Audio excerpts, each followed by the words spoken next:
바울이 더베와 루스드라에도 이르매 거기 디모데라 하는 제자가 있으니 그 어머니는 믿는 유대 여자요 아버지는 헬라인이라. 디모데는 루스드라와 이고니온에 있는 형제들에게 칭찬받는 자니 바울이 그를 데리고 떠나고자 할새 그 지역에 있는 유대인으로 말미암아 그를 데려다가 할례를 행하니 이는 그 사람들이 그의 아버지는 헬라인인 줄을 다 알미러라. 여러 성으로 다녀갈 때에 예루살렘에 있는 사도와 장로들이 작정한 규례를 그들에게 주어 지키게 하니 이에 여러 교회가 믿음이 더 굳건해지고 수가 날마다 늘어가니라. 아멘. 바울이 이제 2차 전도 여행을 계획을 했습니다. 2차 전도 여행의 목적은 1차 전도 여행 때 개척된 교회들, 세워진 교회들이 말씀 안에 든든히 세워져 가고 있는가, 그들이 환난과 고난과 핍박 가운데 믿음의 순수함을 잘 지켜가는가 하는 것들을 살펴보기 위한 목적으로 2차 전도 여행을 떠나려고 했는데 그 계획하는 출발하는 과정에서 다툼이 생겼어요. 누구 때문에 생겼어요? 마가 때문에 생겼죠. 마가가 정말 부잣집에서 유복하게 자란 청년으로 그 1차 전도 여행에 참여했는데 생각했던 것보다 여정이 너무 힘들고 거칠었어요. 그래서 중도에 돌아오지요. 그것을 문제 삼아서 바울이 이 사람 준비 안 됐으니까 복음 전도에 도움이 안 된다. 그래서 함께 가지 못한다. 이래가지고 바울과 바나바가 심하게 다퉜습니다. 그래서 갈라섰어요. 그래서 바나바는 누구와 함께? 마가와 함께. 바울은 신라와 함께 2차 전도 여행을 떠납니다. 어떤 분들은 이 부분을 해석하면서 바나바가 잘못된 선택을 했다. 왜냐하면 사도행전은 계속 바울의 행적을 기록하는데 바나바의 행적이 그 이후에 기록되지 않는 것을 보면 이렇게 이야기하는데 그렇게 해석하는 것은 무리가 있는 해석이지요. 왜냐하면 사도행전은 누가에 의해서 이방 전도의 확장을 기록하는 목적으로 기록됐기 때문에 바울의 사역이 바나바의 사역보다 훨씬 월등하고 우월했기 때문에 기록한 것이 아니기 때문입니다. 그런 오해는 하지 않으셨으면 좋겠습니다. 2차 전도 여행을 시작합니다. 두 번째 여정, 우리 1절을 읽습니다. 바울이 더베와 루스드라에도 이르매. 2차 전도 여행을 시작했어요. 자, 얘가 지도입니다. 보이시나요? 안 보이시나요? 1차 전도 여행은 배 타고 갔지요. 그래서 이렇게 갔는데 2차 전도 여행은 육로로 갔어요. 배 타는 게 힘들었나? 그래서 올 때는 배 타고 다시 돌아오는데 여기가 안디옥이잖아요. 그래서 어디예요? 여기가 더베예요. 그리고 여기가 루스드라예요. 지금 여기 가이사랴에서 출발한 걸로 돼 있는 이유가 뭐냐하면 예루살렘에서 그 논쟁이 있었죠.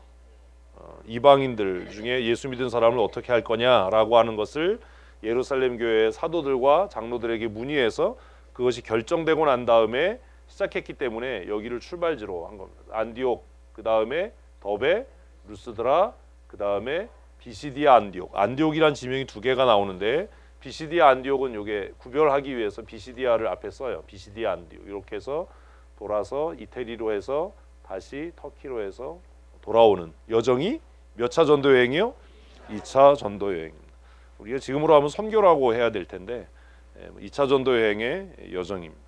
바울이 첫 번째 도착지 어디에 도착했어요? 더베와 루스드라에 도착을 했어요. 그곳에서 바울은 정말 초대교회의 역사를 바꿀 만한 만남을 갖게 됩니다. 누군가를 만난다는 건 굉장히 중요한 일이고 누군가와 동역하고 누군가와 함께 한다는 건 정말 귀한 일입니다. 그것이 삶의 방향을 바꾸는 일이 될 수 있기 때문입니다. 그래서 우리가 아침에 하루를 시작할 때 기도해야 될 것 중에 하나는 하나님 오늘 좋은 만남을 갖게 해주십시오. 그 기도예요. 우리 안장로님이 얘기하는 귀인신앙. 귀인을 만나야 된다. 귀인을 만나야 돼. 좋은 사람을 만나야 되는데 정말 인생에 나쁜 사람을 만나면 한 방에 가죠. 어떤 사람을 만나면 그 삶이 더 상승되고 복된 관계가 되는가 하면 어떤 사람 만나면 서로 망하는 일이 될 수도 있어요. 바울은 이곳에서 누구를 만나요? 누구를 만나요? 1절 뒷부분 보면 거기서 디모데라 하는 제자를 만나요. 디모데를 만났어요. 어디에서요? 더베에서요.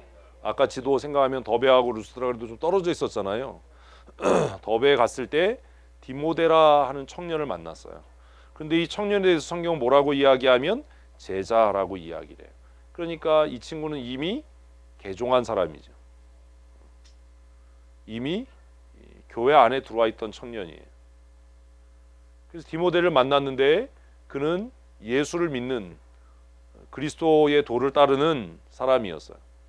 근데 1절에 보면 굉장히 독특하게 디모데를 소개합니다. 디모데를 어떻게 소개하냐 하면 그의 어머니는 믿는 유대 여자예요. 그래서 어머니를 이야기할 때 두 가지를 써요. 하나는 뭐예요? 믿는 사람이다. 믿는 사람이라는 게 뭐예요? 개종한 사람이다라는 거예요. 예수 믿는 사람이다라는 거예요. 유대인을 먼저 안 쓰고 이걸 먼저 써요. 그러니까 뭐가 우선이었던 거예요? 믿음이 있었다. 예수 믿는 사람이었다. 개종한 사람이었다. 그 어머니가 기독교인이었다. 우리식으로 하면. 그리고 그의 출생은 유대인이었다라는 거죠. 그래서 유대인으로 개종한 어머니 밑에서 자란 청년 누구요?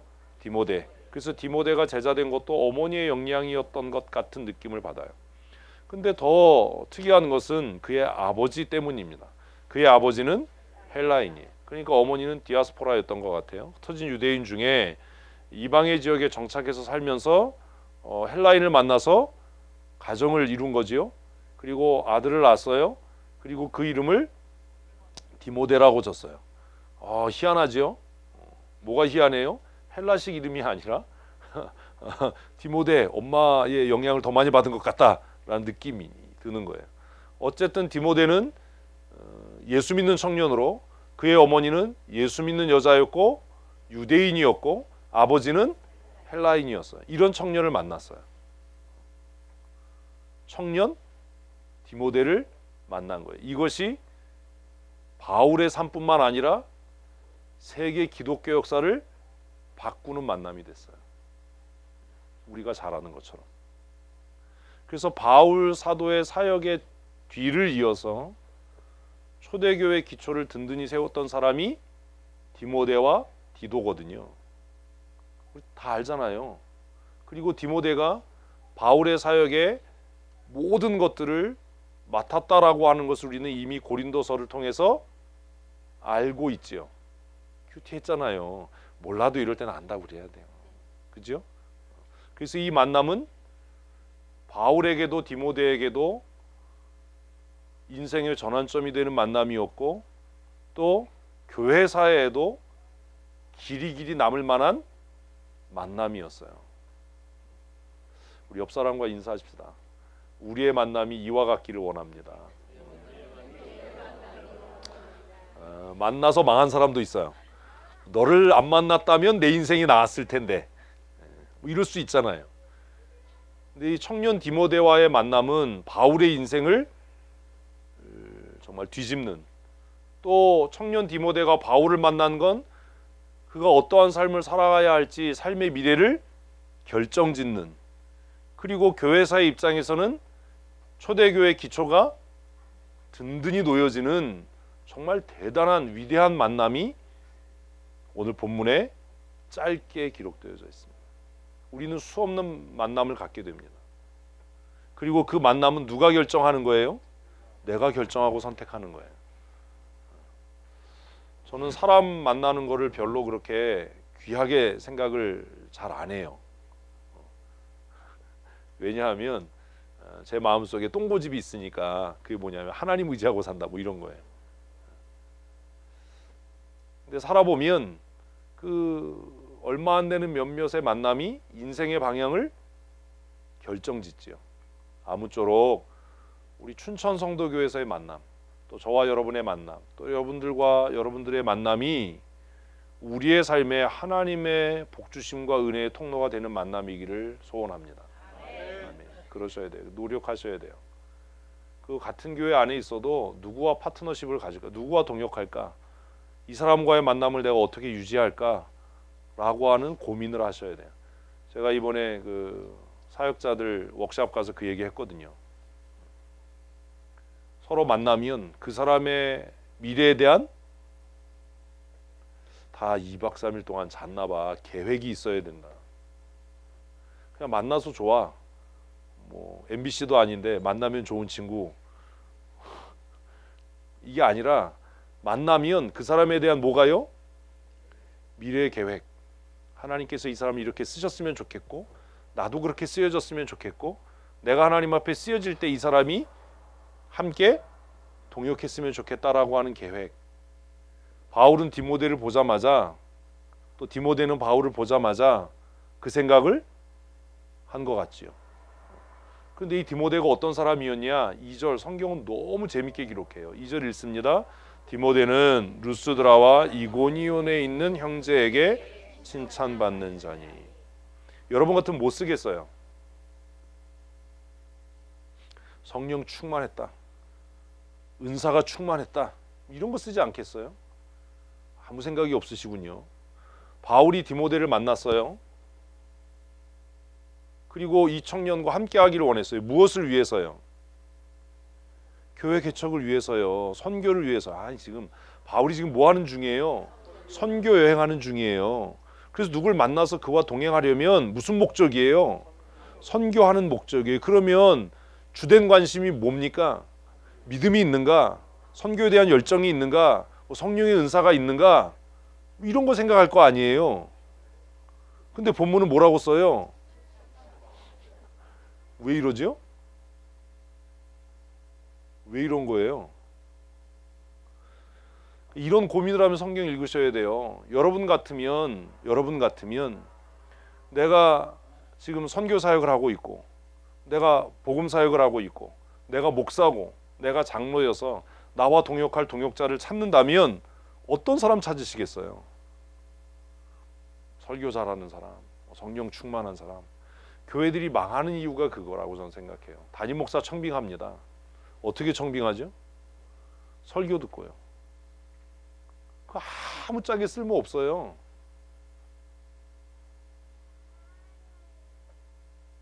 어떤 사람 청빙해야 돼요? 칭찬받는 사람이에요. 근데 나중에 보면 뭐 그쪽 노예에서 어째 떼더라 저째 떼더라 뭐 이런 소리 들리면 야, 그 교회 미래가 이제 암담한 거죠.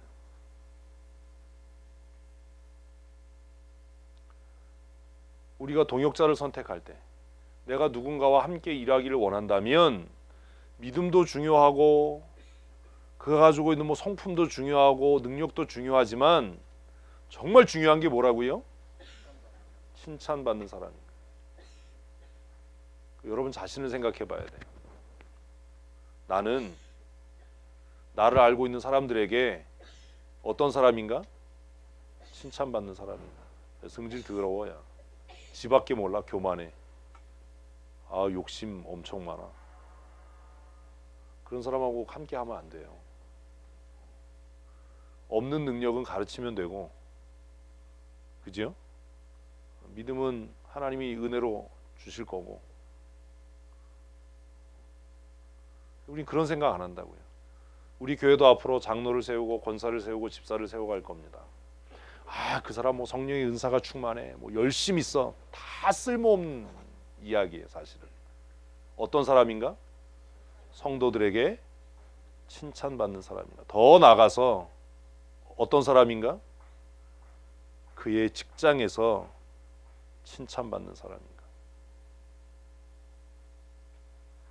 그가 사는 동네에서 칭찬받는 사람인가? 편협하고 옹졸하고 자기 자신밖에 모르고 별것도 아닌데 엄청 교만하고 시간이 지날수록 얼마나 피곤하겠어요. 얼마나 힘들어지겠어요. 그래서 성경은 바울이 디모데를 선택한 이유를 정말 우리가 생각하는 것과 다른 기준으로 써요. 뭐 하는 사람이었다? 칭찬받는 사람이었다. 그런데 루스드라와 이고니온 떨어져 있는 도시잖아요. 그가 어떻게 살았길래 이 디모데라고 하는 젊은 청년이 그 넓은 지역에서 칭찬받는 사람이었을까? 디모데는 누구에게 칭찬받는 사람이었겠어요? 유대 공동체 안에서 칭찬받는 사람이었겠죠. 디모데는 누구에게 칭찬받는 사람이었겠어요? 교회 안에서 칭찬받는 사람이었겠죠. 이런 것들이 성경을 읽으면서 이해돼야 되는 겁니다. 여러분은 우리 춘천 성도교회 안에서 어떤 평판을 갖고 있습니까? 칭찬받는 사람입니까? 여러분의 말이 덕을 세우는 사람입니까? 저 사람은 말만 하면 상처되게 얘기해. 저 사람은 말만 하면 부정적인 얘기해. 저 사람은 자기밖에 몰라. 옹졸하고 교만해. 어떤 평가를 받는 사람입니까? 우리 모두 다 칭찬받는 사람이었으면 좋겠습니다. 굉장히 중요한 이야기예요.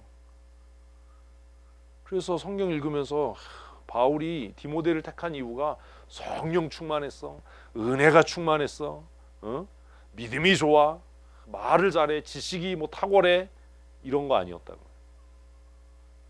바울이 디모데를 택한 이유는 그가 모든 성도들에게, 그를 아는 모든 사람에게 칭찬받는 사람이었기 때문에. 그럼 기도해야 되는 거예요. 뭐라고요? 하나님, 나도 나를 아는 모든 사람에게 칭찬받는 사람으로 살게 해주십시오. 그리고 노력하셔야 돼요. 성경 읽으면서 이렇게 그런 것들이 깨달아지면 멈추고 기도하셔야 돼요. 바울이 디모데를 택한 이유는 능력이 있어서가 아니라 그의 성숙한 인격, 그가 칭찬받는 사람이었기 때문이다. 그리고 바울은 분명히 목적이 있었어요. 누군가와 교제하고 사귐을 갖는다면 그거 자체로도 의미가 있지만 무의미한 만남은 무의미하게 끝나요. 3절을 보면 바울은 뭐라고 이야기합니까? 바울이 그를 데리고 떠나고자 할세. 무슨 얘기예요? 동역자로 세우겠다는 겁니다. 디모데가 사람들에게 칭찬받는 사람이었기 때문에 이 사람은 하나님의 나라 확장을 위해서, 복음을 위해서 쓰여질 수 있겠다. 내가 그렇게 쓰겠다. 그리고 결과를 보면 바울은 그를 자신의 사역의 후계자로 삼았어요. 좋은 출신이 아니잖아요. 속된 말로 뭐 진골 출신, 뭐 성우 이런 게 아니잖아요. 어머니는 유대인이고 아버지는 헬라인이고 정정한. 근데 바울은 왜 디모데를 택했는가? 이유는 딱 하나였다. 뭐? 칭찬받는 사람. 굉장히 중요한 거니까요. 칭찬받는 사람이었다. 바울은 디모데를 선택할 때 확고한 목적이 있었어요. 여러분은 누구와 만남을 가질 때 어떤 목적을 갖고 만나십니까? 등쳐 먹어야지. 베껴 먹어야지. 이런 건가요? 아니면 함께 동역해서 하나님의 나라를 세워나가겠다 입니까? 어떤 목적으로 만남을 갖습니까?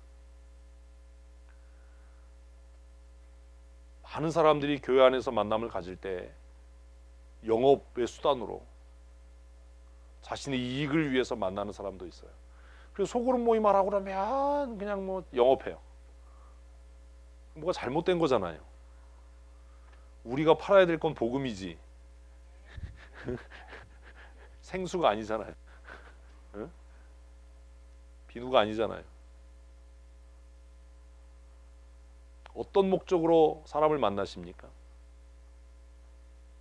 여러분이 사람을 만날 때 어떤 목적으로 만나시죠? 고미정 선생님 어떤 목적으로 만나시죠? 아무 목적이 없어요? 거짓말하지 말고 아침에 바르고 왔죠? 입술에다가 성장시키겠다, 성숙시키겠다, 나도 자라가겠다, 동역하겠다, 상대편을 성장시키고 나도 그를 통해 성숙시키겠다라고 생각한다면 너 나 왜 무시해 이런 소리 안 할 거예요. 인격적으로 상처되는 말 안 할 거예요. 교회가 힘들어지는 이유가 뭔지 아세요? 하나님의 일을 한다라는 명목 아래 막말을 하는 거예요. 인격적으로 정말 막 상처되는 말을 막 하는 거예요. 다시 얼굴 안 볼 건가요? 그리고 나서도 그냥 얼굴에 철판 깔고 아무 일도 없었다는 듯이 막 이래요. 그런 사람들하고 놀지 마세요. 아무도 아멘을 안 하네. 우리 교회 그런 사람이 없나 보지. 어떤 목적을 가지고 만나느냐, 이게 중요해요. 바울은 디모데를 어떤 목적을 갖고 만났어요? 동역하려고. 그래서 그는 디모데를 열심히 훈련을 시켰어요. 근데 이게 쉬운 일인가요? 남의 집 아들을 데리고 가는 게? 근데 사도행전은 그 얘기 안 써요.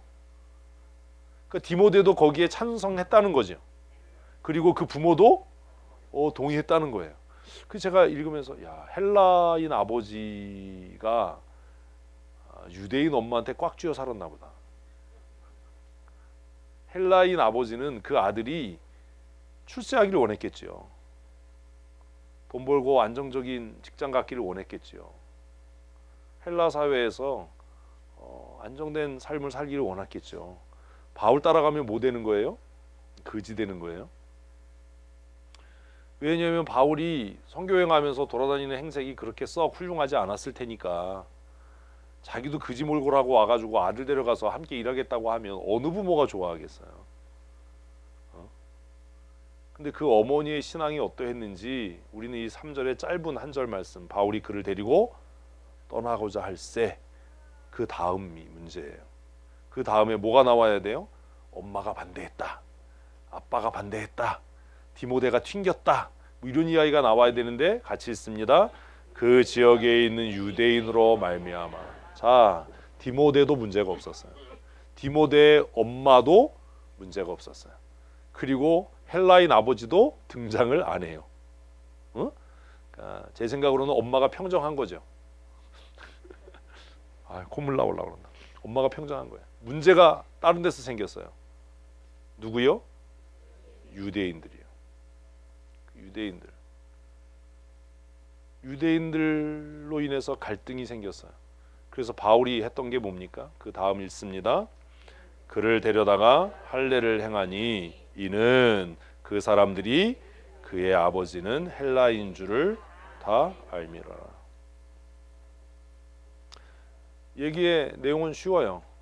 바울이 디모데를 동역자로, 자신의 목양의 동역자로, 선교의 동역자로, 후계자로 세우기 위해서 그와 함께 동역하려고 하다가 그 지역에 있는 유대인들이 디모데의 아버지가 헬라인인 것을 다 알아서 그것 때문에 디모데를 데려다가 할례를 행한 거예요. 다 큰 청년을. 뭐가 문제죠? 아무 문제 없나요? 뭐가 문제예요?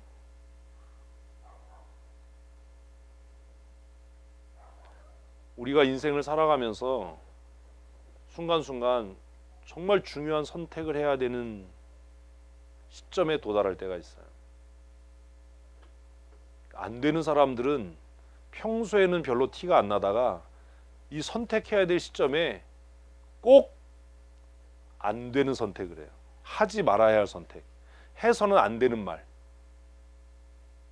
정말 선택해야 될 순간에 한마디 해서는 안 되는 말을 해서 관계를 다 깨요. 동역자가 없어요. 그 옆에. 뭐 때문에요? 말 한마디 잘못해서, 선택을 잘못해서. 아무도 그에게 마음을 주지 않아요. 이제 자기가 그렇게 만드는 거예요. 그리고 나서 뭐라고 그래요? 사랑이 없다, 뭐 이런 소리예요. 네가 그렇게 만든 거야. 지금 바울은 선택의 기점에 서 있어요. 선택의 기로에 서 있는 거예요. 그 바울이 선택한 게 뭐예요? 디모데를 데려다가 할례를 행한 거예요. 뭐가 문제예요? 이제까지 바울이 가르친 그의 구원에 관한 가르침과 위배되죠. 아니, 사도행전을 계속 묵상했으면 바울은 구원에 대해서 뭐라고 가르쳤어요? 오직 은혜다, 오직 믿음이다. 그러니 이방인 중에서 예수 믿더라도 할례를 강요하지 말아야 한다. 이것 때문에 대판 싸우고 그것 때문에 예루살렘까지 가서 지금 판결 받고 그리고 왔는데 왜 바울은 디모데에게 할례를 행했냐? 왜 그런 거예요? 오늘 설교 제목이에요. 우리가 실수하는 그 중요한 실수의 원인이 뭐냐면 명분에 매여서 실리를 잃어버리는 거예요. 그 알량한 체면 때문에 해서는 안 되는 말을 해버려서 사람을 잃어버리는 거예요. 명분 때문에 실리를 포기해버리는 거예요. 바울이 이 순간에 내가 이방인으로 예수 믿은 사람들에게 할례를 할 필요가 없다라고 가르쳤으니까 나는 내가 가르친 이 가르침을 끝까지 고수할 거야 라고 할 수 있었겠죠. 그죠? 그렇게 되면 어떻게 됐을까요? 어떻게 됐을까요? 생각 안 하세요? 생각이 안 드세요? 디모데가 바울의 좋은 동역자가 되지 못했을 겁니다.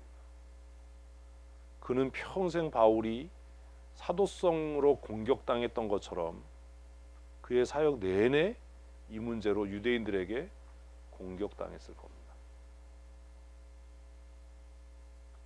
그래서 지도자는 신중해야 하는 겁니다. 멀리 바라봐야 하는 겁니다. 깊이 생각해야 하는 겁니다. 말이 가벼우면 안 되는 겁니다. 그까짓 거 문제 없어. 그냥 해.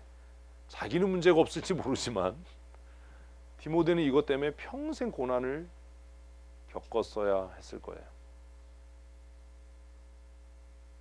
어리석은 사람들의 공통점이에요. 정말 선택의 순간에 별것 아닌 명분에 매여서 중요한 실리를 놓쳐요. 고미조 권사님이 막 뭐 하다가 진두정 집사님이 좀 섭섭한 일을 했어요. 그러면 고민되지요. 불러서 이 얘기를 해야 되나? 말아야 되나? 응? 자존심이 너무 상하고 승질나서 불러가지고 야! 네가 뭔데 내가 권사회장인데도 그래! 이렇게 해버리면 권사회장으로 명분은 찾을 수 있을지 모르지만 평생 진두정이하고 동역은 못할 거예요. 실리를 잃은 거예요. 그냥 같은 교회에서 얼굴 보고 이렇게 지내지만 절대로 마음을 주지 않을 겁니다. 바보들은 그런 짓을 합니다. 끊임없이 계속해서 반복적으로. 뭐에 매여서? 자존심이라고 하는 명분에 매여서. 어제 권기옥 권사님이 최대의 악은 자존심이다. 자존심 건드리면 죽인다. 그런 거 하지 말아야 돼. 명분에 매여 사는 거예요. 자존심 아무것도 아니에요. 자존심이 좋은 관계를 맺게 합니까? 아니잖아요. 그 자존심 세워서 뭐가 유익이 돼요?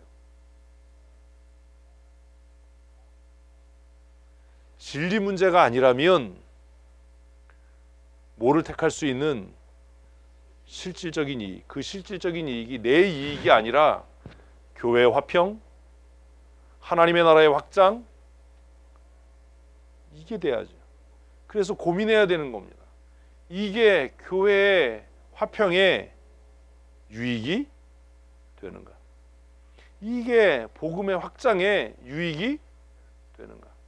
성경은 이렇게 간단하게 바울이 데려다가 디모데에게 할례를 행했다라고 쓰지만 얼마나 많은 시간 고민했겠어요. 내가 욕먹는 게 낫습니까? 디모데가 고난당하는 게 낫습니까? 거짓말하지 마세요. 여러분 그렇게 안 살잖아요. 내가 욕먹는 게 나아요? 교회가 평안한 게 나아요? 똑같은 얘기네. 내가 인정받는 게 나아요? 교회가 시끄러워지는 게 나아요? 똑같은 얘기잖아요. 교회 평안 생각 안 합니다. 별 거지 같은 거 가지고 싸움을 만들어요. 응? 왜 이렇게 어리석은 일을 하냐? 그리고 나면 명분도 잃고 다 잃는 거예요. 명분을 지키려고 실리를 포기했는데 나중에 시간이 지나면 뭐도 잃은 거예요? 명분도 잃고 실리도 잃고 누구도 그 사람 존경하지 않아요. 우리 그런 일을 계속 해요. 그래서 별것 아닌 것처럼 사도행전이 이렇게 쓰고 있지만 우리는 여기에서 정말 중요한 원리를 배우게 되는 겁니다. 무슨 문제가 아니란 진리의 문제가 아니란 무엇을 진리를 추구하는, 이게 교회 유익이 되는가? 이게 복음 확장의 유익이 되는, 이게 교회 화평에 기여하는가를 생각해야 되는 거예요. 그래서 바울은 자기가 비난받을 것을 감수하고, 얼마나 많은 사람들이 야 바울이 이방인들 뭐 예수 믿으면 할례 받을 필요 없대더라 그렇게 가르쳐 놓고 왜 디모데는 데려다가 할례하냐 이렇게 또 깐죽거리지 않았겠어요? 응? 그거 알면서도 무엇을 위해서? 디모데의 남은 사역을 위해서, 그를 통해서 하나님의 나라가 확장되고 교회가 견고하게 설 것을 기대하고 바라보는 그 믿음으로 디모데를 데려다가 할례를 행한 거 아닙니까? 그리고 바울의 그 안목대로 초대교회는 디모데에 의해서 견고하게 세워졌어요. 고미자 원사님이 진두정 집사를 보면서 야 선거운동 해주는 것 같다 보면서 야 얘는 지금은 이렇게 좀 싸가지고 돌대가리고 아유 진짜를 다 얘기해버리네 막 뭐 이러지만 얘가 좋은 권사가 될 거야 라고 해서 막 한번 욕하고 싶다가도 불러서 왜 그랬어, 앞으로는 좀 그러지 않았으면 좋겠어, 이렇게 하면 못도 찾고 명분도 찾고 실리도 추구하고 야씨 네가 뭔데 뭐 이러면 다 끝나는 거예요. 당장은 명분이 세워지는 것 같지만 실리도 사람도 잃고 명분도 잃고, 우리는 그런 지혜가 없어요. 그래서 여러분 기억해야 돼요. 무슨 문제가 아닌 한, 진리 문제가 아닌 한, 진리 문제가 아닌 한 멀리 바라보고 뭘 추구하는, 실질적인 이익을 추구하는, 진리를 추구하는 바울의 선택이 옳았지요. 오직 믿음, 오직 은혜, 이것을 가르쳤던 바울이 디모데를 데려다가 자기 손으로 할례를 행한 이유는 무엇을 위해서? 교회의 미래를 위해서요. 선교 사역의, 이방 선교의 미래를 위해서. 그래서 바울이 가지고 있는 통찰력과 안목이 대단한 거예요. 지도자는 막 나서서 설치고 지금 현안을 해결하고 이런 사람이 아니에요. 지도자는 어떤 사람이에요? 멀리 볼 수 있는, 미래를 보고 길을 내는 사람이에요.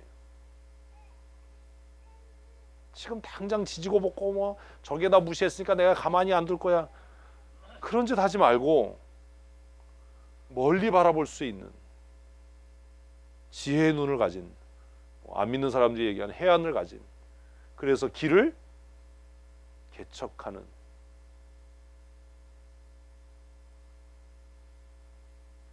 이런 지도자가 없어요. 지금 막 눈앞에 벌어진 일 정리하느라고 마당쇠는 많은데 멀리 바라보고 길을 여는 지도자가 없다고요. 그러니 모두 다 방황하는 거예요. 제가 생각해요. 만일 바울이 디모데를 선택하지 않았다면, 만일 바울이 디모데를 데려다 할례를 행하지 않았다면, 그렇게 멀리 내다볼 수 있는 지혜로운 마음이 바울에게 없었다면, 그런 분별력이 없었다면, 그리고 그것을 이룰 수 있는 인격적인 단단함과 성숙함이 없었다면 교회의 미래가 어떠했을까? 복음 사역의 미래가 어떠했을까? 사람을 볼 수 있는 눈, 그리고 이 일이 어떻게 진행될 것인지 깨달아 알 수 있는 지혜의 마음을 하나님 앞에 구하는 성도들이 됐으면 좋겠습니다. 현재 문제로 막 발버둥 치지 마십시오. 멀리 볼 수 있어야 됩니다. 그래서 데려다가 할례를 행했어요. 3절 다시 읽습니다. 바울이 그를 데리고 떠나고자 할새 그 지역에 있는 유대인으로 말미암아 그를 데려다가 할례를 행하니 이는 그 사람들이 그의 아버지는 헬라인 줄을 다 알미로라. 이래서 그 깐죽거리려고 하는 유대인들의 입을 다 막아버린 거예요. 누구도 이제 디모데에 대해서 시비 못 걸도록. 그 대신 바울은 엄청 비난받았겠죠. 그지요? 근데 그 다음 우리가 생각해야 될 게 있어요.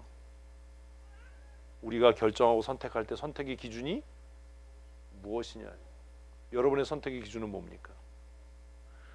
정말 바보 같은 사람들은 명분에 매여. 자존심, 체면, 지금 당장의 이익.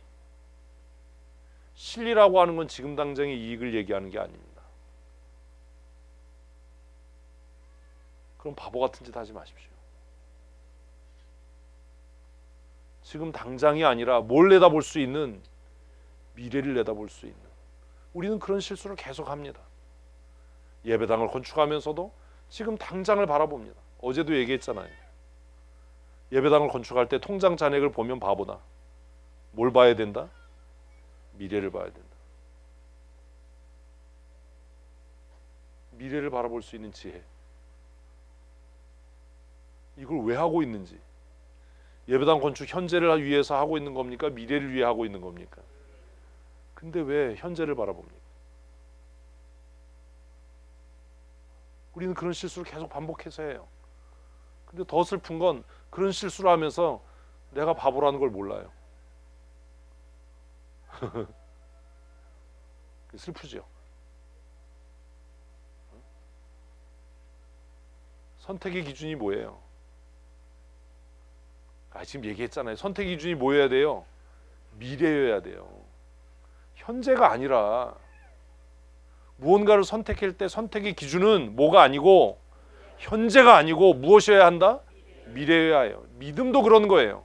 현재를 위해 선택하면 타협해야 되고 세속화돼야 되지만, 우리의 선택의 기준이 영원한 하나님의 나라 미래에 있다면 우리의 선택은 진리의 말씀이어야 하는 겁니다. 지금 고난당하는데, 이렇게 하면 핍박당하는데, 이렇게 하면 교회가 벌금 낼 수 있는데, 이렇게 하면 따돌림 당할 수 있는데, 바보들이 하는 얘기예요. 우리의 선택의 기준은 무엇이어야 한다고요? 미래여야 해요. 바울은 뭘 본 거예요? 디모데를